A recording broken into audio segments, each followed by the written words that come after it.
अस्सलाम वालेकुम। तो शुरू करते हैं हम। ये मेरे पास जो पेपर है, ये स्पेसिमन पेपर है 2023 का।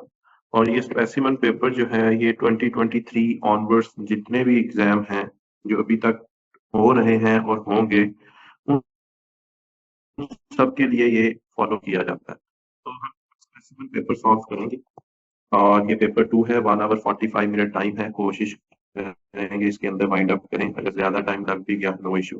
80 मार्क्स टोटल हैं। और याद रखिए, जी की वैल्यू है वो आपने 9.8 यूज करनी है। 9.8 न्यूटन पर केजी। और जो आपके पास फ्री फॉल एक्सेलरेशन की वैल्यू होगी बेटे, वो 9.8 होगी। इस चीज का आपने ख्याल रखना है, बहुत बेसिक चीज है। अब आपको वेट गिवन है, मैथ गिवन है। अगर किसी को एग्जाम में वैल्यू जी की भूल जाए, पहली बात है भूलनी नहीं चाहिए। अगर भूल जाए, you have to remember that W is equal to M G. G is equal to W by M. आप यहां से वैल्यू इसकी फाइंड आउट कर सकते हैं। Moving to the question number 1। Figure 1.1 is speed time graph. तो solve करने का मकसद खाली ये नहीं कि हम मार्किंग स्कीम को यहाँ लिख देंगे। पेपर सॉल्व करने का मकसद यहाँ ये है, एजेंडा मेन ये है कि how to break the state, how to break the statement. Question को सॉल्व कैसे करना है, उसकी स्टेटमेंट को आपने लेकर किस तरह चलना है, इस चीज का ख्याल रखना। और हम कोशिश करेंगे हर वीकेंड पे एक पेपर जरूर सॉल्व करें। अब यहां से पता चल रहा है फिगर 1 जो है, that is speed time graph. बेटे जब भी आप ग्राफ देखो, वो स्पीड टाइम ग्राफ है या डिस्टेंस टाइम ग्राफ है, आपके जहन में उस ग्राफ से रिलेटेड चीजें आ जानी चाहिए। अब ये स्पीड टाइम ग्राफ है, कौन सा ग्राफ है मैंने नोट कर लिया, यहाँ पर स्पीड टाइम ग्राफ है। अब मैं यहाँ पर एक बात याद करूंगा कि अगर मैं ग्रेडियंट फाइंड करूं स्पीड टाइम ग्राफ में, तो ग्रेडियंट मुझे क्या देगा, एक्सेलरेशन। ये पॉइंट आपके जेहन में आ जाना चाहिए। उससे अगली बात, अगर आप area under the graph find करेंगे, area under the graph find करेंगे, तो area under the graph speed time graph में क्या क्या देगा, या तो डिस्टेंस या डिस्प्लेसमेंट। तो जब भी आपने क्वेश्चन देखना है, आप देखेंगे ग्राफ किस चीज का है, और आपके जहन में ये चीजें आ जानी चाहिए।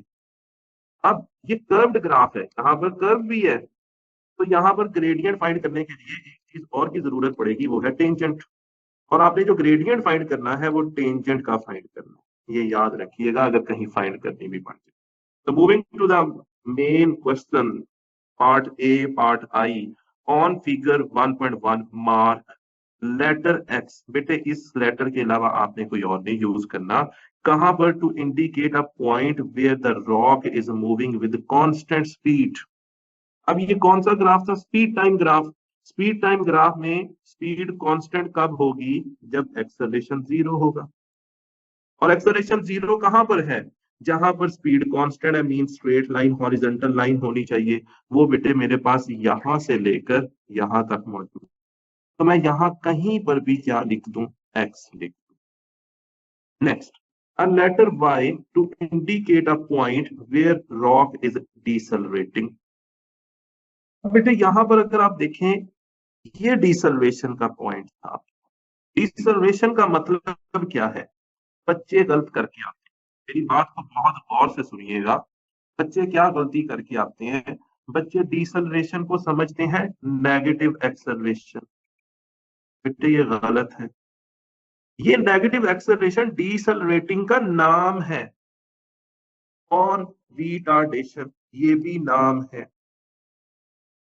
लेकिन होती क्या है, ये तीनों चीजें होती क्या है, when speed is decreasing, when speed slows down, ये इसका मतलब है। ठीक है जी, ये चीज याद रखना। तो आपके पास यहाँ पर कहीं क्या मार्क कर देंगे हम, यहाँ पे स्पीड क्या हो रही है, कम हो रही है, letter Y will be written here. इस चीज का ख्याल रखना। ये जो नेगेटिव एक्सेलरेशन है, रिटार्डेशन है, ये नाम है। ठीक है जी, जब भी state what is meant by डिसल्वेटिंग आ जाए, तो ये चीज लिख कर आनी है। Moving to next part. अगर किसी का कोई क्वेश्चन हो तो वो नोट कर लीजिएगा, हम बाद में उसको जरूर डिस्कस करें। Part number 2, at time zero the acceleration of the stone is equal to the acceleration of free fall। जो एक्सेलरेशन स्टोन का है that is equal to free fall acceleration, मतलब वो वैल्यू 9.8 मीटर पर सेकंड स्क्वायर है। Give the name of the force accelerating the stone at time zero। अगर वहां free fall acceleration follow किया जा रहा है, इसका मतलब है weight is equal to mg। तो वहां पर डाउनवर्ड डायरेक्शन में एक फोर्स लग रही है, वो वेट होगी। तो यहाँ पे उस फोर्स का नाम लिख दें आप, that is weight. Moving to next B, the weight of the stone is 4 newton. Weight is given, ठीक है जी, वेट इज 4.0 न्यूटन। अब मैं यहाँ पर एक बहुत अहम बात करने लगा हूँ, आपने अपने आंसर्स किस तरह देने होते हैं। तो ये देखें, इस क्वेश्चन में लिख रहा है 4.0, 1 सिग्निफिकेंट तक है। तो आपने जो अपना आंसर इधर लिखना है वो भी 1 सिग्निफिकेंट होना चाहिए। अगर आप नहीं भी देंगे even then it is fine, लेकिन it is a good practice, अच्छी प्रैक्टिस। अब पॉइंट के बाद कितने डेसिमल प्लेसेस हैं? पॉइंट के बाद 1 डीपी, 1 डेसिमल। इस चीज का भी ख्याल रखना है आपने, पॉइंट के बाद एक डेसिमल डिजिट को लेकर चलना है। Okay, as the stone falls the force of air resistance acting on the rock changes. यानी जब वो स्टोन फॉल करेगा, as the stone falls the force of air resistance, the force of air resistance acting on the rock changes. मिसाल के तौर पर क्या बात है, हम यहाँ पर फ्री बॉडी डायग्राम बनाने लगे। ये मेरे पास सरफेस है, यहाँ पर इसके पास सिर्फ और सिर्फ कौन है? वेट।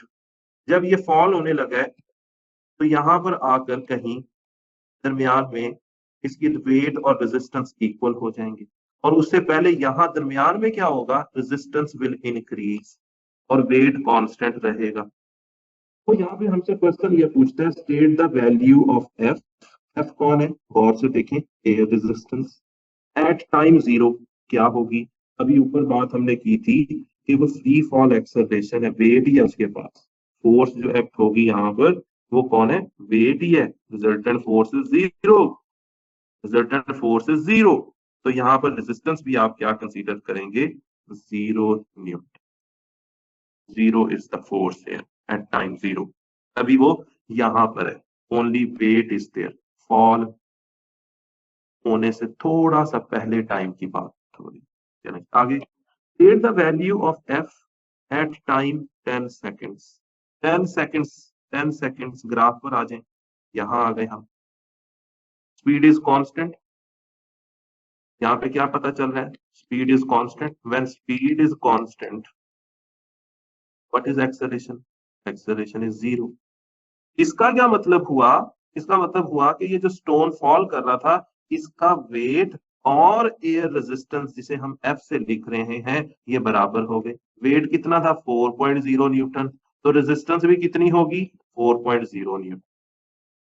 इसी वजह से एक्सेलरेशन जीरो हो गया और स्पीड क्या हो गई? कांस्टेंट। तो हम यहाँ पर 4.0 यूनिट लिखने की जरूरत नहीं, unit is already given. Suggest why force changes between time 0 to time 4। Speed क्यों चेंज हो रही है, या ये फोर्स क्यों चेंज हो रही है? Force basically why force, F के बारे में हम बताएंगे यहाँ पर। बेटे यहाँ पर देखें, रेजिस्टेंस इंक्रीज हो रही है। यहाँ आप देखें कि फोर्स अगर इंक्रीज हो रही है तो स्पीड क्या हो रही है? स्पीड इंक्रीज हो रही है with time, speed is increasing. देखें, 0 पर 0, टाइम 2 पर आपके पास एक स्पीड है, फिर टाइम 4 पर आपके पास एक स्पीड है, स्पीड इज इंक्रीजिंग। टाइम 6 पर आपके पास कोई ना कोई स्पीड है, और इसी तरह टाइम 8 पर स्पीड क्या होगी? कांस्टेंट होगी। क्वेश्चन इतना है कि ये स्पीड, ये यहाँ पर फोर्स चेंज क्यों हो रही है टाइम 0 से 4? तो बेटे आपके पास एयर रेजिस्टेंस क्या हो रही है? बढ़ रही है। Air resistance is increasing, air resistance is increasing. किस वजह से एयर रेजिस्टेंस होती है? Due to the presence of air particles, due to of air particles. कहानी नहीं लिखनी, टू द पॉइंट आंसर लिखना है। एयर रेजिस्टेंस जैसे क्या होगी? आपका फोर्स एफ चेंज होगा। Moving to next question, using figure 1.1, जब उसने कह दिया आपने फिगर यूज करनी है, then you have to use, इसका एक नंबर होगा। आपने क्या डिटरमिन करना है? Determine the acceleration of the rock at time 4 seconds. State the unit of your answer, इसका भी एक नंबर होगा, यूनिट का भी। और जो आपकी वर्किंग होगी डिटरमिन करना है, उसका एक नंबर होगा। You will need to draw tangent. कहां पर टेंजेंट ड्रॉ करेंगे ये क्लियरली मेंशन होता है, टाइम 4 सेकेंड्स। टाइम 4 सेकेंड्स में हम टेंजेंट ड्रॉ करेंगे। चलो जी, कर्व ग्राफ है इसलिए टेंजेंट ड्रॉ करना पड़ रहा है। तो you have to draw a tangent. Tangent क्या होता है बेटा? पढ़ा होगा, एक कर्व, जो कर्व ग्राफ में एक पॉइंट पर लाइन टच करके जाती है, ये पास टेंजेंट ड्रॉ हो गया। ठीक है जी, यहाँ पर ये टच कर रही है। अब हम ग्रेडियंट फाइंड करेंगे। किसका ग्रेडियंट फाइंड करेंगे? हम ग्रेडियंट इस ग्राफ का फाइंड करेंगे। तो इट्स अप टू यू कौन से पॉइंट्स लेते हैं। तो आई टेक दिस पॉइंट। आपने राइज ओवर रन वहां पर शो करना है। You have to show the rise over run. अब मेरे पास एक पॉइंट आ रहा है ये, एक पॉइंट आ रहा है ये। तो ये पॉइंट मेरे पास बन रहा है 6, और आई टेक दिस गैप कितने का? 10, 2, इट इज 42। एक पॉइंट ये आ गया, और यहाँ पर टाइम है मेरे पास 0.2, सॉरी 0.1 पॉइंट, सॉरी 0.2 का गैप है एक स्मॉल बॉक्स का। तो ये आपके पास आ गया 1.6 और 1.6 कॉमा 20। इसका बेटे ग्रेडियंट फाइंड करना है। तो 42 minus 20, 42 minus 20 divided by 6 minus 1.6। तो बेटे जब आप इसे सॉल्व करेंगे, 22 डिवाइडेड बाय 4.4, इसको हम कैलकुलेट कर लेते हैं। You will get the answer. मैं इसे कैलकुलेट कर लेता हूँ, कैलकुलेटर पास होना चाहिए आपके, जो कि मुझे पास रखना चाहिए था।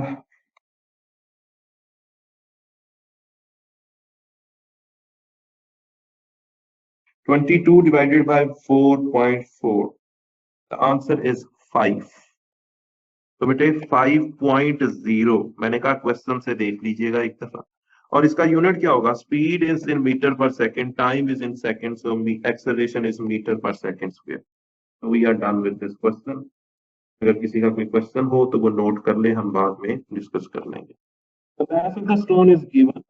Determine the force of air resistance acting on the rock at time this, and you have to show the working as well. अब बेटे यहाँ पर हम क्या करेंगे? Force is equal to M A, Newton second law. अब mass graph में given है, बच्चे गलती ये करते हैं, वो इसको कन्वर्ट नहीं करते। You have to convert this gram into K G. तो ये 1000 से डिवाइड करेंगे, यू विल गेट 0.408 मैथ आ गया। एक्सेलरेशन आप पिछले पार्ट में फाइंड कर चुके हैं, एक्सेलरेशन इज 5.0। क्योंकि वो जो एक्सेलरेशन फाइंड किया था वो टाइम 4 सेकंड्स के लिए था, यहां से पता चला हमने वही एक्सेलरेशन यूज करना है। अब आप यहाँ पर वैल्यू फाइंड कर लें, सब्स्टिट्यूट द वैल्यूज, आपको पता चल जाएगा। तो using this formula you can calculate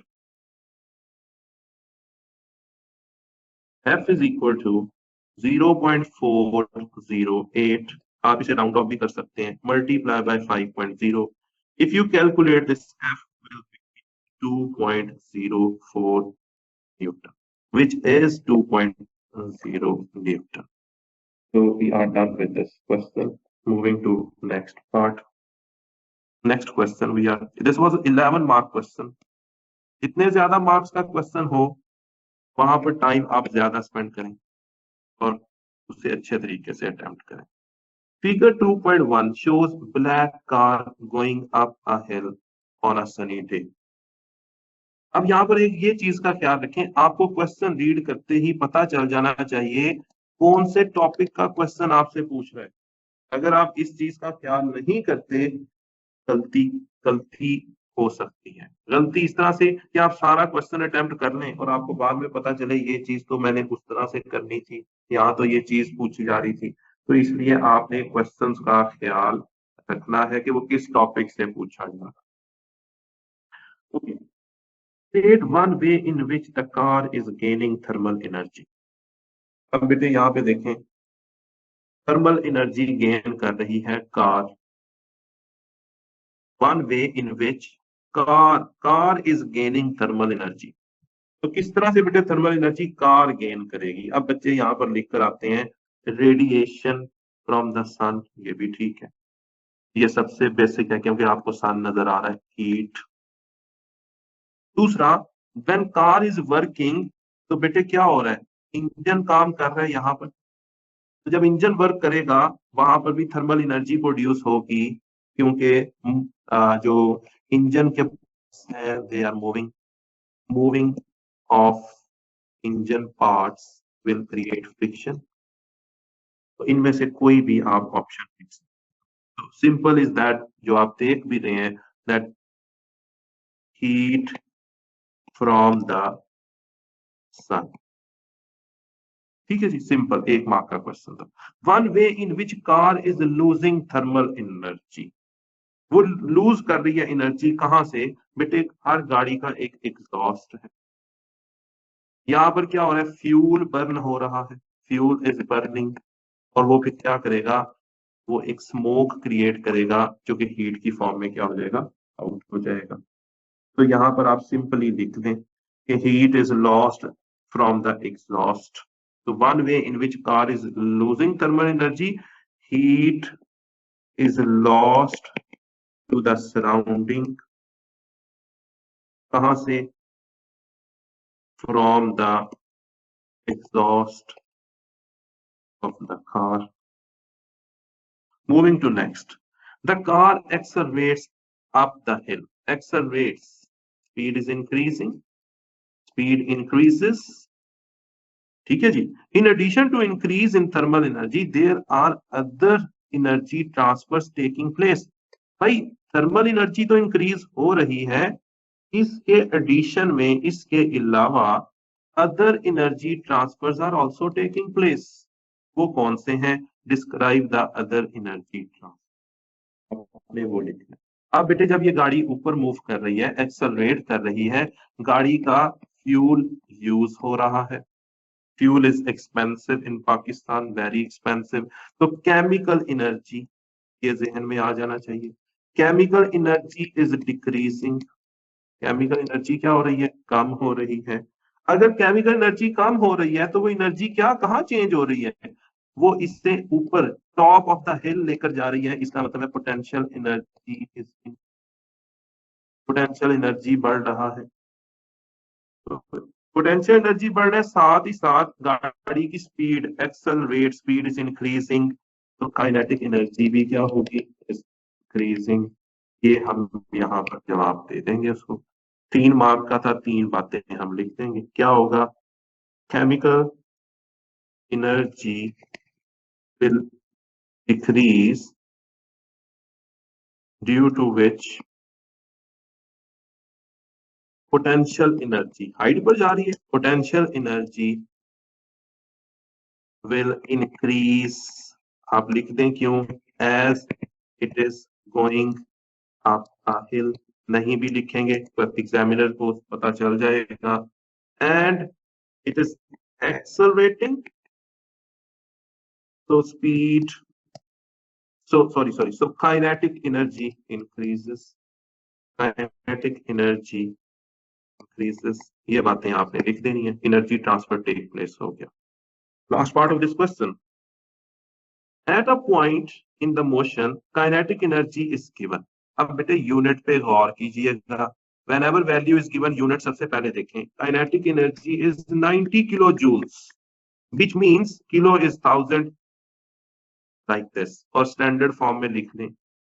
this is by the way not a standard form, this is the standard form. Standard form में लिखने का फायदा ये होता है कि वैल्यू को आगे कैरी करेंगे ना, तो गलती होने के चांसेस कम है। अगर मैं यूं लिखता हूं ये ज्यादा इजी है, अगर मैं यहाँ जीरोस लिख दूं तो आगे ट्रांसफर करूं वैल्यू और एक जीरो लिखना भूल जाऊं तो आंसर गलत हो जाएगा। Mass of the car is given, speed find करनी है तो kinetic energy is equal to 1/2 mv²। हम एनर्जी, वर्क एनर्जी, पावर का क्वेश्चन कर रहे थे, किसी तरह थर्मल रेडिएशन भी थी। काइनेटिक एनर्जी का फॉर्मूला आपके जहन में होना चाहिए, 90,000 is equal to 1/2 800 and times square of velocity। अब बेटे 2 उधर जाए क्या होगा, multiply, it's up to you, your calculation is here. 2 with 1, 2 with 400, these two zeros cancel with these two, so 900 divided by 4 and square of velocity. Square root of 904 is equal to v. 900 is perfect square of, I think, 30, and square root of 4 is 2, so it will be 15 meter per second. Unit is given to you, so you write the value here. Moving to next question. Question number 3. A passenger in aircraft seals some air inside a plastic bag. इसमें क्या है, number of gas particles, air particles, I would say. Gas, air is gas. Explain how the particles of air in the bag exert pressure on the inside of bag. मैंने question को 3 parts में break किया है, आप भी देख लें कि हमने उसको किस तरह से ब्रेक करना है। क्वेश्चन को अंडरस्टैंड करना आपके लिए ज्यादा जरूरी है। If you understand the question, answer आपके पास होगा। फिर रिपीट कर रहा हूं, explain how particles, we are talking about particles of air in the bag.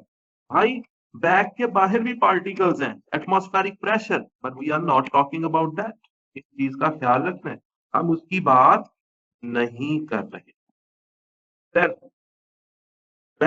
bag in the bag, on the inside of the bag, pressure on the inside of the bag, pressure भी inside ही हम discuss करेंगे। अब होगा क्या, question को देखें कितने marks हैं, 2। हर क्वेश्चन को देखें कितने मार्क्स के। अब मैंने यहाँ 2 पॉइंट्स लिखे हैं, ये पार्टिकल्स आपस में क्या करेंगे, collide. Particles of air collide with each other, collide with each other, and with each other, and with the walls, with the wall of bag। इसकी वजह से क्या होगा, फोर्स पर यूनिट एरिया अकर होगी, force per unit area will occur. बात खत्म। और force per unit area किसकी डेफिनेशन है, ये स्टेटमेंट है प्रेशर की। तो उसने यही पूछा था, how the particles of air pressure create करेंगे। बात खत्म। Moving to next question. When bag is closed, the pressure in of the air inside is given, I name it as P1, and the bag contains itna volume of air, I name this as V1. When the aircraft is on the ground, the pressure of the air inside the aircraft changes। देखिए bag को close है, when the bag is closed, pressure of the air inside aircraft, फिर वही aircraft किधर आ गया, on the ground. The pressure of the air inside the aircraft pressure changes. Calculate the volume of air inside the bag when the aircraft is on the ground, means we have to find V2. So you have to remember one equation, V1 is equal to P2 V2। ये equation बच्चों याद रखनी है, values put करते हैं। अब हमने क्या फाइंड करना है, वॉल्यूम। तो बेटे ये किलो पास्कल को पास्कल में चेंज करने की जरूरत नहीं, ये कैंसल हो जाएंगे। आपको तो सेंटीमीटर क्यूब से गर्ज है ना, तो सेंटीमीटर क्यूब में दूसरा वॉल्यूम है, बात खत्म। So substitute the values, 80 multiply by 500 is equal to 100 times V2। These two zeros cancel with these two, so 80 multiplied by 5 will give you V2, so it will be 400 centimeter cube। 8 times 5 is 40, and this one 0। Moving to next, state one assumption। assumption क्या होता है, that something is assumed while doing some work that you made in your calculation. अब बेटे ये calculation ये वाली की है। अब ये कौन सा रिलेशन था, यहां पर हम बात कर रहे थे pressure is inversely proportional to volume. देखें गौर कीजिएगा, जब प्रेशर 80 था, जब प्रेशर 80 था तो वॉल्यूम 500 था। जब प्रेशर इंक्रीज हुआ वॉल्यूम कम हो गया। तो ये वाला रिलेशन था ना, दे आर इनवर्सली प्रोपोर्शनल। तो हमने यहाँ पर किस चीज को अज्यूम किया, temperature is constant. Temperature is constant. जितने भी ये रिलेशन है अगर आपको याद हो, हम तीसरी क्वांटिटी को कांस्टेंट कंसीडर करते हैं। तो आप यहाँ पर सिंपली लिखते हैं temperature is assumed as constant। अगर ये नहीं तो आपके पास गैस मॉलिक्यूल सेम रहे, वो भी assumption थी। Moving to next part. अब आपको ग्राफ याद होने चाहिए। कौन सा, अब मेरे पास दो एक्सिस हैं, एक तरफ वॉल्यूम है एक तरफ प्रेशर है। आपको याद होना चाहिए इसका ग्राफ कैसा बनता है, लाइक दिस। अगर आपको याद नहीं तो आप यही परेशानी में रहेंगे, मैंने बना तो दिया है, पता नहीं सही है कि नहीं। अगर ये यहाँ पर होता आपके पास 1/v एंड p, तो बेटे कौन सा ग्राफ बनना था, it will be a straight line. ये चीजें आपके जहन में होनी चाहिए। तो the point plotted on the graph in figure 3.2 shows the initial pressure and the volume of air inside the bag. Sketch a line on figure 3.2 to show how the volume of the air changes as the pressure increases. Volume will decrease, ये तो मैं सीख चुका हूँ पिछले part से। अब बेटे 8.80 और 500 ये गिवन था। दूसरा पॉइंट क्या था, 100 किलो पास्कल और उसमें वॉल्यूम क्या आया 400। हम 100 पर 100 किलो पास्कल पर 400 पर मार्क कर देंगे एक point. 100 kilo pascal and 400 centimetre cube volume पर हमेशा क्रॉस यूज करने हैं भाई। एक और पॉइंट चाहिए, वो कौन सा पॉइंट होगा, व्हेन प्रेशर इज 70 तो वॉल्यूम क्या होगा, आप जल्दी से चेक कर लें। ये इनिशियल है ना, 80 times 500 is equal to pressure is 70, volume find कर लें। This zero cancel with this, so 0 0 and 8 with 5 is 40 divided by 7। आपको कोई ना कोई यहाँ पर वॉल्यूम मिल जाएगा। मैं कैलकुलेट कर लेता हूँ, 400, इट विल बी 4, नहीं सही है, 4000 divided by 7, I'm getting 571। I think I did some mistake।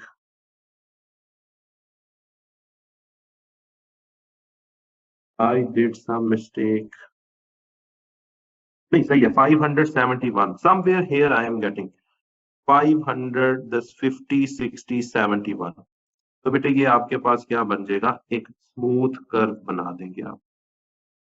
तो या चाहे ये पॉइंट ले लें या फिर यहां दरमियान से शुरू कर लें like this.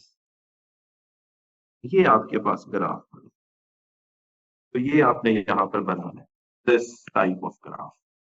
Moving to next question, question number 4। One type of renewable energy source is shown in figure 4.1। ये figure 4.1 पर एक figure shown है, renewable energy source। State the name of renewable source shown in figure 4.1। अब बेटे देखें, earth surface से नीचे, this is earth surface, ये सब अर्थ सरफेस है। अर्थ सरफेस से रिलेटेड आपके जहन में एक एनर्जी, एक टाइप ऑफ एनर्जी आनी चाहिए, वो है जियोथर्मल। जियोथर्मल एनर्जी, बात खत्म। बस इतना सा जहन में रखना था। अब ये जियोथर्मल होती क्या है, इसका आपको प्रोसेस भी आना चाहिए। Moving to part B, 100 kg of cold water at temperature this. Cold water, ठीक है जी, कोल्ड वाटर की बात हो रही है। mass is given, that is 100 kg। Sorry 1000 kg। Data अपना नोट कर लें। टेम्परेचर को हम θ1 से रिप्रेजेंट करेंगे 20 degree Celsius. The water returns partially as steam and partially as hot, मतलब टेम्परेचर चेंज हो जाएगा। The steam and hot water are both at temperature of 100 degree Celsius. नया टेम्परेचर आ गया θ2, फाइनल टेम्परेचर। आप बेशक इसे T1 से लिख लें, इसे T2 से लिख लें, कोई मसला नहीं है, यू कैन राइट। ठीक है जी। उसके बाद specific heat capacity is given 4200 joule per kilogram per Celsius. अच्छा जी, specific heat capacity is given. अब वो पूछ रहे हैं आपसे, calculate the energy needed to heat इतनी amount of water from 20 degree Celsius to 100 degree Celsius. अब मुझे पता चल गया भाई, मुझे यहाँ क्या अप्लाई करना है। आपको क्वेश्चन देखकर पता चल जाना चाहिए ये स्पेसिफिक हीट कैपेसिटी का क्वेश्चन है, और उसका फॉर्मूला आपके जहन में आ जाना चाहिए। बहुत सारों ने शायद सॉल्व किया हो। Specific heat capacity is equal to energy divided by m delta theta. Delta theta is change in temperature, ये याद रखिएगा, change in temperature. So energy is equal to cm θ2 minus θ1। So 4200 multiplied by 1000 and change in temperature, यहां से आप find कर लें delta theta is equal to 100 minus 20 which will be 80। आपने ये सॉल्व जब करना है, you will get the answer in joules। Moving to part 2, 3 number का सवाल है, ध्यान से। Explain why more energy is transferred when 1 kg of steam cools to 20 degrees Celsius than when 1 kg of the hot water cools to 20 degrees Celsius। Statement को दोबारा पढ़ लें।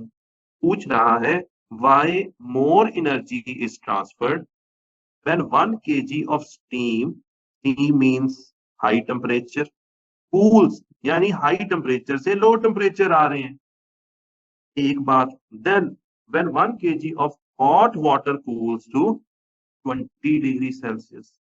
Steam में आपके पास क्या होते हैं, समहाउ गैस पार्टिकल्स वेपर्स की फॉर्म में। हॉट वाटर में जरूरी नहीं है। You should include a reference of arrangement of particles. देखिए मैंने आपको बता दिया ये गैस पार्टिकल्स हैं, और ये मे बी ना हो, ये लिक्विड हो। तो arrangement of particles in liquids and in gases in your answer.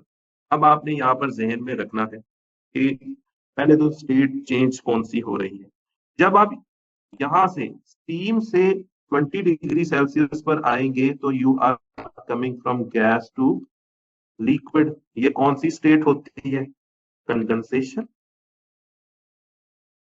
और जब आप लिक्विड से लो टेम्परेचर पे आएंगे, लिक्विड में ही है, तब कौन सी स्टेट होगी। तब तो सिंपल है, एक एनर्जी एब्जॉर्ब हो रही है या एनर्जी इज गिवन आउट। तो ये 2-3 चीजें आपने जहन में रखी।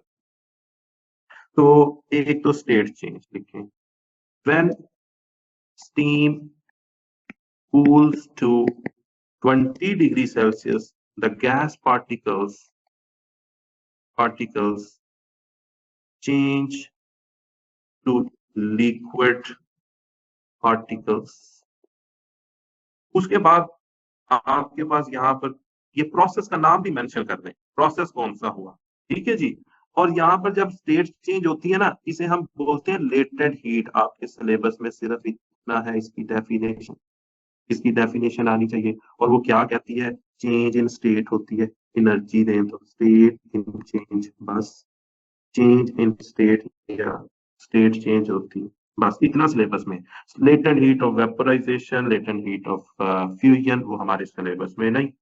तो आप लिख दें changes in particle change to liquid particles and required energy as latent heat so that particles क्या कर सकें, उनके दरमियान जो बॉन्ड है वो चेंज हो सके। Particles can come close to each other. Liquid में पार्टिकल्स क्या होते हैं, नजदीक नजदीक होते हैं, और गैस में पार्टिकल्स क्या होते हैं, दूर दूर होते हैं। तो हमने एक बात की क्या, कि gas particle changes to liquid, इसके लिए एनर्जी चाहिए जो कि एज लेटेंट हीट है, और क्या होगा, particles can come closer to heat. Moving to question number 5, very important question of waves. Waves एक इंपॉर्टेंट टॉपिक है। Okay, the reflective, sorry, figure 1 5.1 shows light in air, ये एयर में है, incident on the side of a rectangular glass block, ये बेटे glass block है, at an angle of 60 degree, this is angle of incidence. आपको पता होना चाहिए नॉर्मल और इंसिडेंट रे के दरमियान जो एंगल है वो angle of incidence. The refractive index of the glass is given. What is refractive index? It is n, which is 1.6. अब यहाँ पे एक बात बता दूं, greater the refractive index, greater the refractive index, more dense the medium. जितना refractive index ज्यादा होगा उतना आपका मीडियम ज्यादा डेंस होगा। The light travels in the glass and is incident on side x y at point P. Class में enter हो गई और एक्स वाई पर आकर इंसिडेंट हो गई, ये बात हो रही है। Now moving to next, underline all the terms that describe wave of light. Wave of light को जो डिस्क्राइब करते हैं उन सारों को आपने क्या कर देना है, अंडरलाइन कर देना है। नंबर 1 इलेक्ट्रोमैग्नेटिक वेव्स, क्योंकि उसके अंदर विजिबल लाइट का कंसेप्ट है। फिर इलेक्ट्रोमैग्नेटिक वेव्स या light is a transfer waves, इसको अंडरलाइन कर दें आप। अगर ये दोनों ठीक होंगे you will gate 1 mark. At point P, where light enters the glass, the angle of refraction is R. Calculate that. एक एक स्टेप करना है, we have to find this. क्या हो रहा है, less dense से dense आए, less dense to dense, तो फॉर्मूला क्या होगा, n is equal to sin I by sin R. Refractive index is given 1.6 is equal to sin I is also given, that is 60 degree, divided by sin R. Sin R is equal to sin 60 degree divided by 1.6.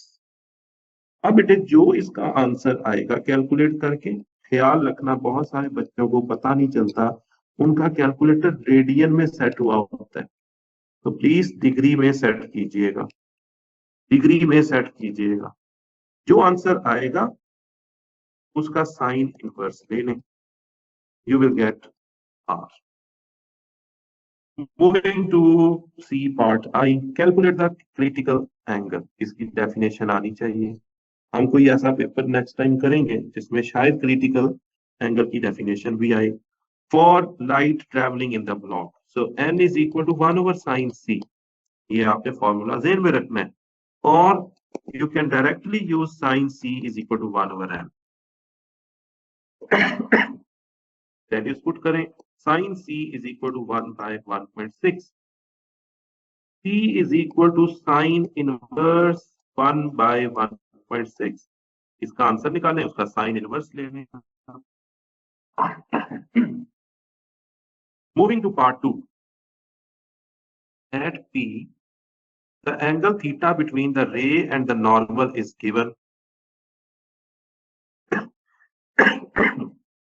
ये जी given है, ये angle theta किसके equal है, इस angle के equal होगा। Alternate angles are same, 90 degree minus R. अब यहां पर आर आपने फाइंड कर लिया, जो भी बेटे आर होगा उससे 90 डिग्री माइनस कर लें, you will get the answer. अब यहाँ पर बताना ये है, state and explain what happened to the light when it is incident on X Y. दो चीजें होंगी, या तो टोटल इंटरनल रिफ्लेक्शन होगी,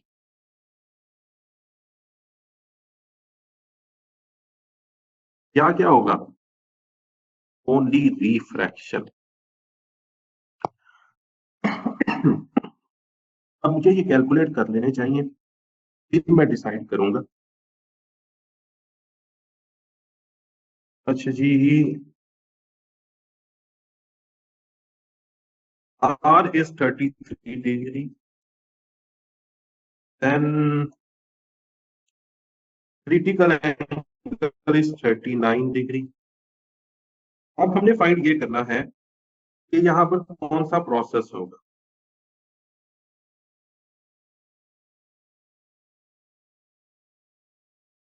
अब हमने यहाँ डिसाइड ये करना है कि यहाँ पर क्या होगा। अच्छा जी, R is 33 डिग्री, ये 33 डिग्री। अब बेटे ये जो एंगल आया ये कितना आएगा, 90 minus 33, this angle will be 57 degree. और क्रिटिकल एंगल कितना है, critical angle is 39 degree, so it means 57 degree is greater than 39 degree. Angle of incidence is greater than critical angle. तो जब भी ऐसा केस आ जाए, then total internal reflection will occur. So you will say angle theta is greater than critical angle. Critical angle. So total internal reflection will occur. Total internal reflection occurs. बस इतनी सी बात थी, आपने कंपेयर कर देना है। अगर ये वाला एंगल, मैं फिर रिपीट कर रहा हूं, आई मैं इसको लिख रहा हूं, अगर ये एंगल 57 डिग्री क्रिटिकल एंगल से छोटा होता बेटे, फिर रिफ्रैक्शन होगी, फिर total internal reflection. Moving to next question. Question is related to electricity. A 4.5 volt battery is connected in a circuit. Can I name it is EMF? With an ammeter series में लगा है, light dependent resistor ये है, symbol आपको पता होना चाहिए, and a fixed 1800 ohm resistor parallel में कनेक्टेड है, पैरेलल सर्किट है, it is a parallel circuit.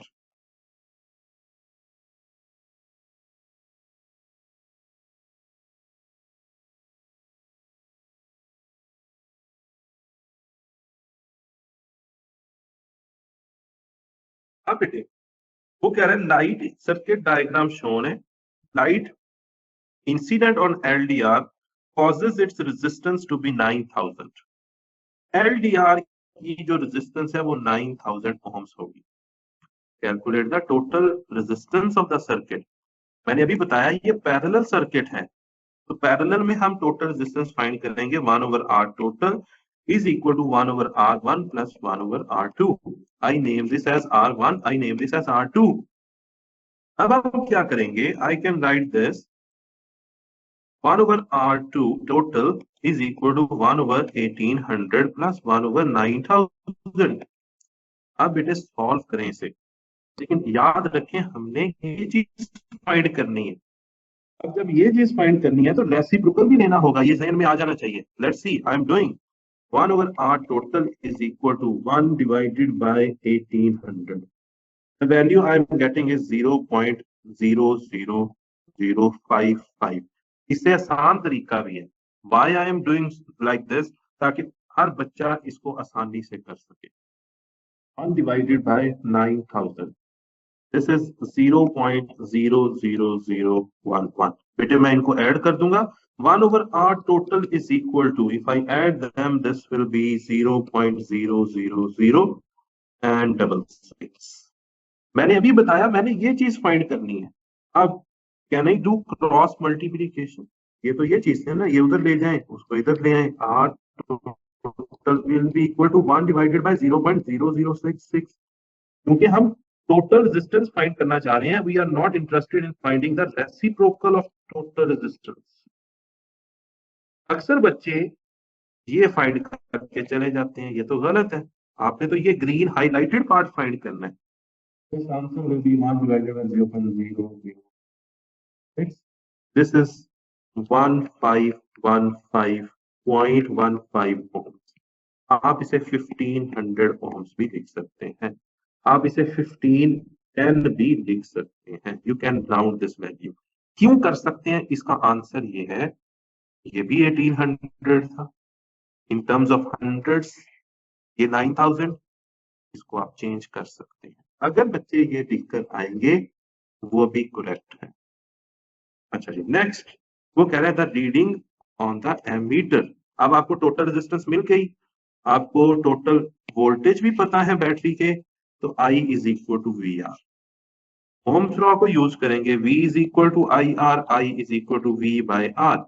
V बेटे आपके पास कितना है 4.5 डिवाइडेड बाय 1500 और the value use this one, ये भी फिर भी ठीक होगा। तो 4.5 divided by 1500 the answer is 0.003 ampere. अगर किसी का कोई क्वेश्चन हो आप नोट कर लें, हम बाद में डिस्कस कर सकते हैं। यहाँ पर स्टैंडर्ड फॉर्म में भी आप आंसर दे सकते हो, 1233 times 10 power -3। Moving to next, a very bright lamp is switched on and the intensity of the light incident on LDR increases। और से पढ़ लेते हैं फिर, very bright lamp is switched on, यानी उसकी लाइट इंटेंसिटी ज्यादा है, इंक्रीज हो गई। बेटे जब लाइट इंटेंसिटी ज्यादा हो, एलडीआर की रेजिस्टेंस ऑफ एलडीआर डिक्रीजेस। ये आपके जहन में आना चाहिए। अगर एलडीआर की रेजिस्टेंस डिक्रीज हो जाएगी तो करंट क्या हो जाएगा, current will decrease, sorry increase. ऐसा क्यों होगा, I is equal to V over R. अगर रेजिस्टेंस कम हो जाएगी तो करंट बढ़ जाएगी, they are inversely proportional to each other. तो इस चीज का आपने ख्याल रखना है। और वोल्टेज क्या होंगे, voltage across LDR will also decrease. वो बेटे वो किस तरह डिक्रीज करेंगे, जो रेजिस्टेंस होगी वही वोल्टेज होगी। इतना सा आपने जहन में रखना है, आपको मेरा नहीं ख्याल भी। तो नाउ द क्वेश्चन इज, ये मैंने इस स्टेटमेंट से अपना सारा कंसेप्ट दिमाग में रिवाइज कर लिया, रिकॉल कर लिया। अब जो भी वो पूछेगा हम आंसर कर देंगे। State and explain what happened to the current in the LDR. What happened to the current? Decreases. Oh, sorry, increases. Current increases. Current increases. ये मैंने अभी लिखा है यहाँ पर। और एक्सप्लेनेशन क्या है, क्योंकि रेजिस्टेंस कम हो गई थी, रेजिस्टेंस डिक्रीजेस। अब दोनों बातें ठीक होंगी तो मार्क्स मिलेंगे। State and explain what happened to the current in the 1800 ohm resistor. 1800 ohm resistor में करंट क्या होगी। अब देखें, सर्किट की तरफ जाएं, हम क्या करेंगे, सर्किट की तरफ मूव करेंगे। यहां पर वो कह रहा है यहां पर अब करंट क्या होगी, what happens to the current. अब बेटे इट डज नॉट चेंज, क्योंकि उसकी रेजिस्टेंस क्या है, फिक्स है। उसकी रेजिस्टेंस क्या है, फिक्स है, उससे कोई इफेक्ट नहीं होगा। So does not change. क्यों, because it is a fixed resistor. Then moving to next question. Question number 7. Figure 7.1 shows a horizontal current carrying wire. बेटे इस वर्ड से याद रखिएगा, करंट कैरिंग वायर के इर्द गिर्द क्या होती है, मैग्नेटिक फील्ड। इस तरह फाइंड कर सकते हैं ग्रिप रूल से। अच्छा जी, current carrying wire P Q in the gap between the poles of permanent magnet, यानी दो पोल्स के दरमियान एक वायर है, ये वो वायर है। पोल्स कौन से हैं, वो आपके सामने हैं, एक नॉर्थ पोल है और एक साउथ पोल। मैग्नेटिक फील्ड हमेशा नॉर्थ टू साउथ होती है, like this, like this. Arrow ये बता रहा है कि करंट किस तरफ है, लेट्स सी बता भी रहा है या नहीं। There is a magnetic field in the gap between north and south pole, मैंने बना दी। Current in P Q is from left to right, मैंने भी यही कहा, एरो यही बता रहे हैं, ये वायर है और ये एरो बना हुआ है, ये मुझे यही बता रहा है कि current is going from P to Q. Describe the effect of the magnetic field on P Q. बेटे वायर मूव करेगी किस तरफ, ये भी बताएंगे। वायर विल मूव, क्यों मूव करेगी बेटे? एक इसमें करंट की वजह से क्या है, मैग्नेटिक फील्ड, और दूसरा पोल्स की वजह से मैग्नेटिक फील्ड है। तो ये जो टू फील्ड्स है ना, two fields will create force, ये एक फोर्स क्रिएट करेंगे जिसकी वजह से ये क्या करेगी, मूव करेगी वायर। ठीक है जी। अब इसका पता कैसे चलेगा? इसका पता चलेगा by using Fleming's left hand rule.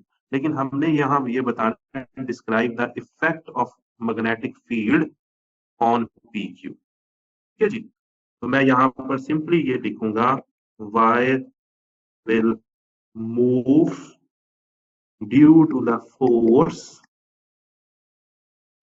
Due to the force occurred by the presence of, या बल्कि डायरेक्शन भी बताएं, फील्ड का ना बताएं, डायरेक्शन का बताएं, ऑब्वियसली बताएं। Wire will move due to the force created by field, so wire will move, wire will move। आप फ्लेमिंग्स लेफ्ट हैंड रूल लगाएं। फ्लेमिंग्स लेफ्ट हैंड रूल के मुताबिक current is in this direction, so current is in this direction, you can say second finger is pointing to this side, second finger, और आपके पास जो field है that is going upwards, field is going upwards, this is field। आप first finger को use कर लें। ठीक है जी। अब आप थंब ओपन करें, थंब बेटे बाहर की तरफ पॉइंट हो रहा है, थंब इज आउटवर्ड्स, ये आप अप्लाई कर सकते हैं, थंब इज आउटवर्ड्स। तो ये वायर क्या मूव करेगी, upwards, wire will move upwards. इस तरह से आप ये फाइंड आउट करेंगे, 2 नंबर मिल जाएंगे।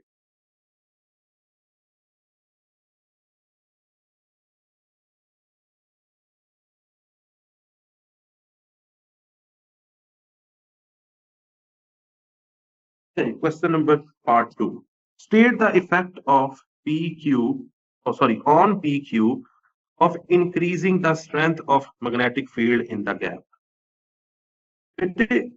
If you increase strength, if you increase strength of field, इससे क्या होगा? इसका मतलब है मोर force will occur, more force, यानी वायर फास्टली मूव करेगी, तेजी से मूव करेगी। ठीक है जी। या फिर आप क्या कर सकते हैं, या आप करंट इंक्रीज कर दें। अगर करंट इंक्रीज होगी तब भी बेटे ये क्या करेगी, more faster, more force will be there, तो फास्टर मूव करेगी। तो हम यहाँ पर सिंपली ये लिख देंगे, wire will move faster. And moving to next, we have this part. Figure 7.2 shows part of a torch. The torch does not contain a battery. अब बेटे ये बैटरी नहीं ले रहा, आपको लेंसेज का कंसेप्ट याद होना चाहिए। उसकी एक ही डेफिनेशन है कि पोल्स जो है वो अपोज होंगे, वो आपने ज़हन में रखने। अब बेटे इसमें क्या होता है मैं आपको बता दूं, आपको सबको पता है जो ट्रांसफार्मर वाला कंसेप्ट है वो ही इसमें हो रहा है। आप जब मैग्नेट को मूव करेंगे तो इसकी जो मैग्नेट की मैग्नेटिक फील्ड है ना, वो इस कॉइल के साथ क्या होगी, कट। मैं यहाँ लिखता हूँ, field lines will cut the coil, एक बात। इसकी वजह से बेटे क्या होगा, change in field will occur, change in field will occur. बेटे जब चेंज इन फील्ड अकर होता है तो याद रखें EMF will be induced, EMF will be induced, यानी वोल्टेज प्रोड्यूस होंगे। जब वोल्टेज प्रोड्यूस हो गया तो बैटरी की जरूरत ही नहीं है हमें। अगर ईएमएफ जनरेट हो गया तो इसका मतलब है करंट इज ऑल्सो, अच्छा जी, स्क्रीन ऑफ हो गई थी, होप सो अब विजिबल है। Current is induced. तो बेटे ये चीजें अब ज़हन में होनी चाहिए। अब अगले पार्ट्स जितने भी होंगे वो इससे रेलिवेंट होंगे आपके, फिर हम इसको आंसर कर सकेंगे। The torch is shaken and this causes the magnet to move backward and forward through the coil. Explain why an EMF is induced across the coil when the magnet moves. ये बेटे सारी बात मैंने बता दी है, ये आपने यहाँ लिखनी है कि जब उसे मूव करेंगे चेंज इन फील्ड होगा। चेंज इन फील्ड क्यों होगा? क्योंकि फील्ड लाइंस को कट किया जाएगा तो ईएमएफ प्रोड्यूस होगा। तो ये सेम यही वर्डिंग मैं इधर लिख देता हूं। when wire sorry when magnet when magnet when magnetic field cuts the coil, change in field will be produced, so EMF is induced. So EMF is induced. ये बेटे आपके पास आंसर आ गया। कुछ लोग चेंज इन फील्ड को flux भी बोलते हैं, आप वो भी लिख सकते हैं।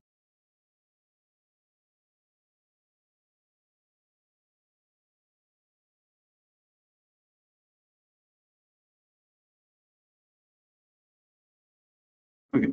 Moving to next part, state one way to increase the EMF induced. तो बेटे या तो स्ट्रॉन्ग मैग्नेट यूज करने, स्ट्रॉन्गर मैग्नेट, अभी ऊपर भी बात हुई थी, स्ट्रेंथ बढ़ जाएगी। या क्या करें, टर्न्स बढ़ा लें, टर्न्स ऑफ द कॉइल। उससे क्या होगा, ज्यादा मैग्नेटिक फील्ड लाइंस क्या करेंगी, कट करेंगी। सो वन वे बताना है, आप लिखते हैं use stronger magnet. Magnetic field ज्यादा प्रोड्यूस होंगी जिसकी वजह से ज्यादा लाइंस क्या करेंगी, इंटरसेक्ट करेंगी। Okay, moving to next. As the magnet moves into the coil, induced EMF produces the current. Explain how this opposes the motion of the magnet. यहां अब आपने लेंजेस लॉ की क्या लिखनी है, स्टेटमेंट। ठीक है जी, current in the coil produces magnetic field. इस चीज का तो आपको पता होना चाहिए कि ये आपके पास करंट कैरिंग कंडक्टर है, इसमें करंट प्रोड्यूस हो रहा है, तो इसके इर्द गिर्द कौन प्रोड्यूस हो रहा है, फील्ड। तो यहां पर हम लिखेंगे current will induce field around the wire. अब बेटे ये जो फील्ड क्रिएट हुआ है, इसने क्या करना है, इसने चेंज करना है पोल्स को। ठीक है, या कह लेंगे poles will repel the direction of current. Lenz's की ये स्टेटमेंट है। पोल्स ऑफ द कॉइल, जो कॉइल पे पोल क्रिएट होंगे, poles of the coil will reverse the motion of magnet. Current change हो गया, करंट की डायरेक्शन चेंज होगी, करंट की डायरेक्शन चेंज होगी तो मोशन ऑफ द मैग्नेट क्या हो जाएगी, अपोज कर दी जाएगी। अपोज का मतलब यहाँ पर रिवर्स है, यानी अगर मैग्नेट इस तरफ मूव कर रहा था तो पोल चेंज होने की वजह से कॉइल के अब मैग्नेट दूसरी तरफ मूव करना शुरू हो। So we are done with this question. Moving to question 8. Question 8 में figure 8.1 shows circuit containing 230 volt AC. ये लाइव वायर है, ये न्यूट्रल वायर है। Supply connected to a television and to lamps. In normal operation, both switches are closed. The power supplied to each lamp that is given, and the power supplied to the television that is also given. ये आप देख सकते हैं। कौन सा circuit है बेटे, parallel circuit है। सर्किट का पता होना चाहिए पहले। Calculate in normal operation the total number of kilowatt hours of energy supplied to the circuit in 1 hour. 1 hour में कितनी एनर्जी सप्लाई हुई। बेटे याद रखें, एनर्जी किलोवाट आवर में जब हम फाइंड करते हैं वो इलेक्ट्रिकल एनर्जी होती है, दैट इज इलेक्ट्रिकल एनर्जी। थोड़ा सा पेशेंस रखें, बस थोड़ा ही रह गया आपके ये काम। इसको सॉल्व करना होगा आपने कि ये एनर्जी कितनी है। टाइम इज गिवन 1 आवर, तो आपको फॉर्मूला क्या पता होना चाहिए, energy is equal to P times T. Power is equal to energy over time, energy is equal to P T. तो बेटे पावर फाइंड कर लें, 120 watt, 40 watt plus 40 watt, parallel में पावर्स को ऐड कर दें, it becomes 200 watt. 200 watt, 200 watt को जब आपने किलो में चेंज करना है, इसे 1000 से डिवाइड कर देंगे और मल्टीप्लाई कर लें 1 से। So this will be 0.2 multiply by 1, 0.2 kilowatt hour energy आपने फाइंड कर ली। The current in each lamp में हमें क्या चाहिए, करंट। आपको पता है 230 वोल्ट है, पैरेलल सर्किट में voltage remain same, voltage remain same. और वो कितने आ रहे हैं इधर वोल्टेज बेटे, 230 volt, voltage is 230 volt, power 40 है, पावर भी आपको गिवन है। तो आपने simply power is equal to V I, power is equal to V I, I is equal to P by V, 40 divided by 230, ये आप कर लें, you will get the current.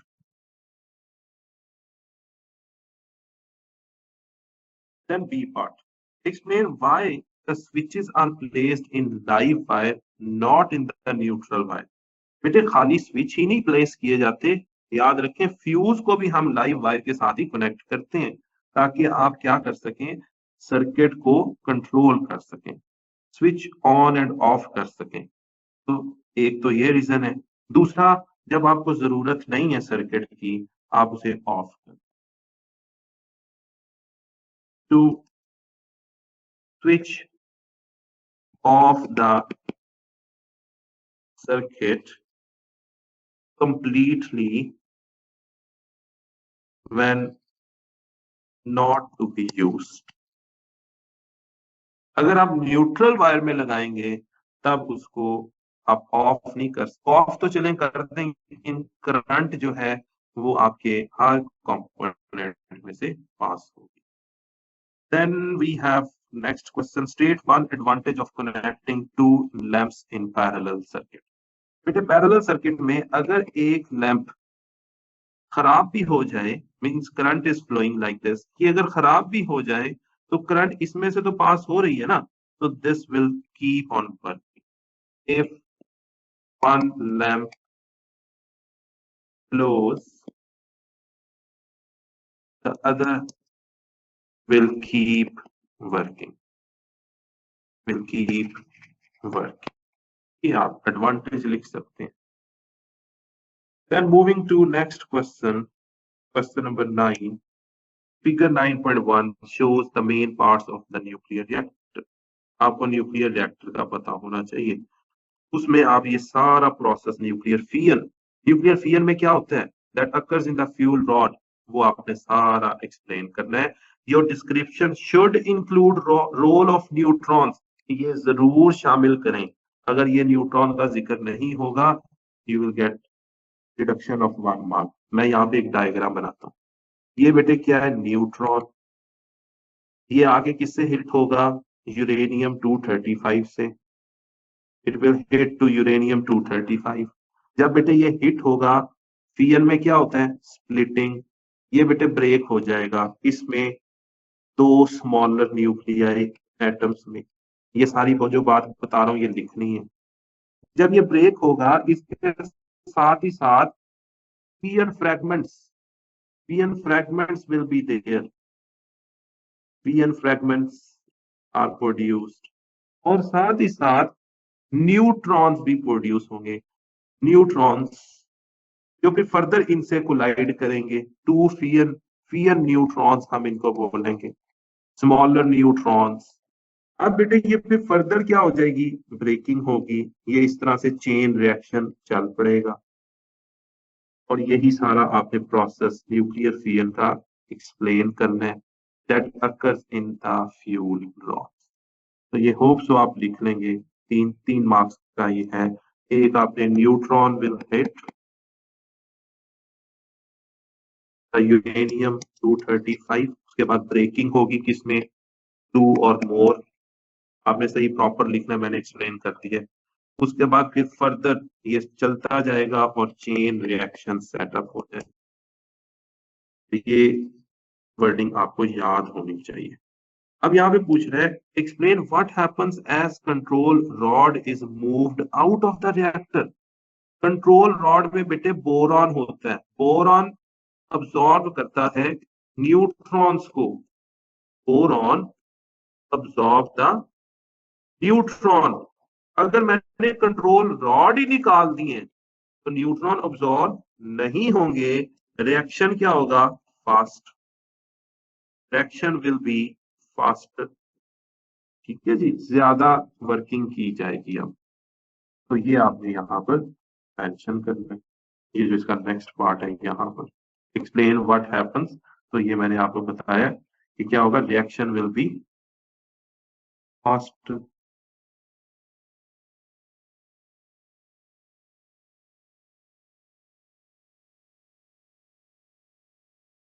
अच्छा जी, रिएक्शन विल बी, कौन सा reaction, nuclear fission, will be faster and neutrons are not going to be absorbed by control rods। तो ये basically reaction को कंट्रोल करता है। ठीक है जी, या आप लिख नॉट गोइंग टू बी लिख दें, लेकिन उसने कहा मूव आउट है, तो बाहर जब मूव करके तो ये कंट्रोल नहीं होंगे। अगर आप इसे इंसर्ट करेंगे तो ये अब्सॉर्ब कर लेंगे। C part says the nuclear reactor releases energy at steady rate. By referring to the neutron, describe what happened to achieve this steady rate. बेटा स्टेडी रेट में क्या होता है कि आपने मॉडरेटर्स को यूज करना होता है। आपने क्या करना होता है, मॉडरेटर्स को यूज करना होता है। वो क्या करते हैं, वो ये जो जितना भी प्रोसेस होता है इसमें ये जो न्यूट्रॉन्स हैं इनकी स्पीड को कंट्रोल करते हैं। Neutrons are controlled by moderators that also control the nuclear fission reaction। ये भी फिजन रिएक्शन को क्या करेंगे, कंट्रोल करेंगे, क्योंकि ये जो न्यूट्रॉन्स हैं इनकी स्पीड स्टेडी हो जाती है, कॉन्स्टेंटली ये वर्क कर रहे होते हैं। तो इसलिए न्यूट्रॉन्स की एक स्पीड एवरेज रहे, उस चीज को कंट्रोल करें। Neutrons are controlled by moderators that also control the nuclear field. Last question, a part of this question is explain the purpose of moderator in the nuclear reactor। तो वो मैंने अभी जिक्र किया था, to control the speed of neutrons। ये क्या करेंगे, स्पीड ऑफ न्यूट्रॉन्स को क्या करेंगे, कंट्रोल करेंगे, so that neutrons are absorbed in a control rate।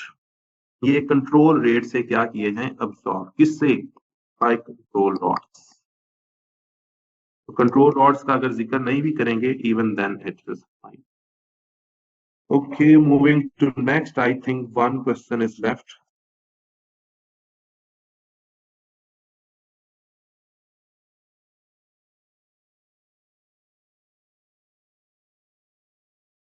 Last question, space physics, 13 marks question। The sun is a star in a stable part of life cycle. Using ideas about forces, explain how sun remains stable in this part of life cycle। तो बेटे दो forces लग रही होती हैं, inward force and outward force. वो अगर balance है, सेम है, तो ये स्टेबल है। अगर ये सेम ना हो, they are not going to be stable. So what we write? One force due to gravity acts in the inward direction, while due to high temperature, one force acts in outward direction. They both must be balanced. Both must be balanced. इन्हें क्या होना चाहिए? Balance होना चाहिए. Must be balanced. तीन बात हो गई. Must be balanced. Balance means equal. Let us describe what happened to stars of similar mass to the sun at the end of the stable part of their life cycle. बेटे ये main sequence star है जिसे हम stable star बोलते हैं. Main sequence star. इसके बाद दो स्टेजेस होती हैं. नंबर वन रेड जाइंट और नंबर टू ये रेड सुपर जाइंट. दो स्टेजेस हैं बेटे. अगर तो सिमिलर होगा यानी लो मैस को सिमिलर कंसीडर किया जाता है तो ये वाला साइकिल चलेगा. अगर हाई मैस है तो रेड सुपर जाइंट वाला चलेगा. अभी हमें इससे कोई गर्ज नहीं. हमें रेड जाइंट वाले से कंसर्न है. तो आप बताएंगे कि रेड जाइंट कैसे अकर होगा और उसमें होता क्या. तो बेटे डिस्क्राइब करना है तो what happens when nuclear fusion reaction. Stable star में हाइड्रोजन हीलियम फॉर्म कर रही है. Nuclear fusion reaction stops begin to stops. It is better to write begin to stops. Then new stage of star is formed, that is red giant. And when fusion reaction completely stops, फिर क्या होगा? Completely stops, then a collapse will occur. Collapse will occur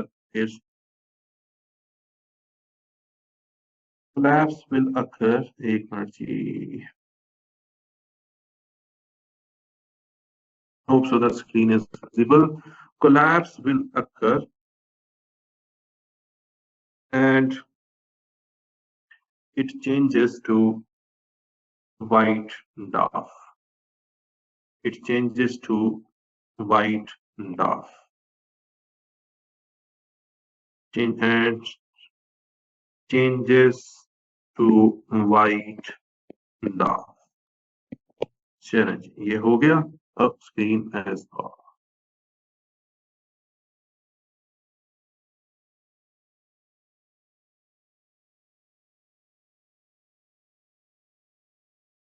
Okay, it changes to white dwarf. Okay, next is the orbital speed of Earth is given. Orbital speed of Earth around, okay, that is 30 kilometer per second. Use this value to calculate the distance. Distance हम यहाँ पर orbital speed में याद रखें radius ले रहे होते हैं. Show your working. जब ये आ जाए अपनी सारी working show करें. 2 pi r by t. State the unit of your answer. हमने distance find करना है. Okay, what will be the time? Calculate distance of Earth from the Sun. Time, okay. One orbit है ना, हम one orbit को consider कर लेते हैं. Okay. So R is equal to एक तो ये screen तंग कर रही है. लगता है उससे हो रहा है क्लास ज्यादा बड़ी हो गई है. Okay, R is equal to orbital speed multiplied by time divided by 2 pi. So orbital speed is given in kilometer per second. इसको बेटे चेंज करें किसमें? मीटर पर सेकेंड में। So it will be 30,000 multiply by time क्या consider करेंगे, what will be the time, एक orbit कितनी देर में कंप्लीट होता है अर्थ का around the sun, it is 365 days multiply by 24 multiply by, एक दिन में 24 आवर्स होते हैं इसलिए, और मल्टीप्लाई कर लेंगे 3600 से। फिर लिख देता हूं एक ऑर्बिट, ये सन है, एक पूरा ऑर्बिट कंप्लीट होना है 365 डेज, एक डे में 24 आवर्स, एक आवर में 60 मिनट और एक मिनट में 60 seconds, divided by 2 times pi. Pi यहाँ पर 180 नहीं होगा, पाई इज 3.14। तो वैल्यूज पुट करेंगे, you will get the answer in metre. मैंने किलोमीटर को चेंज कर लिया था, the answer will be in metre. Okay, moving to next question. Next is D part. The light emitted by distant galaxies show various amounts of redshift. अब redshift का पता होना चाहिए क्या होता है। जैसे जैसे स्टार्स दूर जाते जाते हैं, गैलेक्सीज गोइंग फार, तो बेटे क्या होगा, वेवलेंथ इंक्रीजेस। जब वेवलेंथ इंक्रीज हो जाए तो उसे हम रेड शिफ्ट का नाम देते हैं। State the name of the galaxy that contains our sun, that is Milky Way. हम Milky Way galaxy का ही पढ़ते हैं, Milky Way galaxy. State what is meant by red shift and describe how it is caused. अभी बताया था, अब लिख देते हैं। Red shift means wavelength will increase when astronomical objects move far from the earth or from us. तो wavelength क्या होती जाएगी बेटे, इंक्रीज होती जाएगी, मूविंग अवे। ठीक है जी। Okay, and then part 3, last question of the day. An astronomer compares the spectrum of light emitted by the sun with the spectrum light emitted by distant galaxies P and Q. हमें time ज्यादा लगा क्योंकि explain भी किया साथ आपको। Figure 10.1 shows the same 4 lines as observed in the 3 spectrums: Sun, Galaxy P, Galaxy Q. Okay, state what figure 10.1 enables astronomer to deduce about Galaxy P, Galaxy Q. Explain the astronomer's reason in your answer. अब बेटे गौर से देखें, increasing wavelength किस तरफ है, right side पर। Galaxy P, Q और सन ये आपको गिवन है, 4 लाइंस हैं आपके पास, 1 2 3 4, 1 2 3 4, 1 2 3 4। तो बेटे आप यहां से कंक्लूड करेंगे कि क्या रेड शिफ्ट की तरफ हम मूव कर रहे हैं, क्या पी रेड शिफ्ट की तरफ मूव कर रहा है या नहीं, इस तरह की हम चीज कंक्लूड करेंगे। अगर आप देखें जो क्यू है इसमें यहाँ पे गैप ज्यादा है एज कंपेयर टू पी। इसका ये मतलब है जो क्यू है, क्यू की वेवलेंथ क्या है, ग्रेटर। वेवलेंथ ग्रेटर होने का मतलब ये है speed is increasing, v is equal to f lambda। Wavelength increases, speed increases, तो Q की वेवलेंथ क्या शो हो रही है, greater. So Q is having greater wavelength, is having greater wavelength than galaxy P. Q is moving faster than P, wavelength is greater, Q will move faster. अगर wavelength greater है, Q is following red shift region। तो यूं आप इसका answer देंगे। We are done with this paper। बेटे कोई भी क्वेश्चन हो आप पूछ सकते हैं, और बाद में पूछना है बाद में पूछ सकते हैं, यू कैन आस्क। अगर किसी का कोई सवाल है पूछ सकते हैं जब भी आपका दिल करे। Otherwise we end here. Next Saturday Sunday फिर हम क्लास करेंगे, एक पेपर 4 सॉल्व करेंगे, फिर पेपर 1 भी सॉल्व करेंगे। कोई सवाल नहीं है तो अपना ख्याल रखें।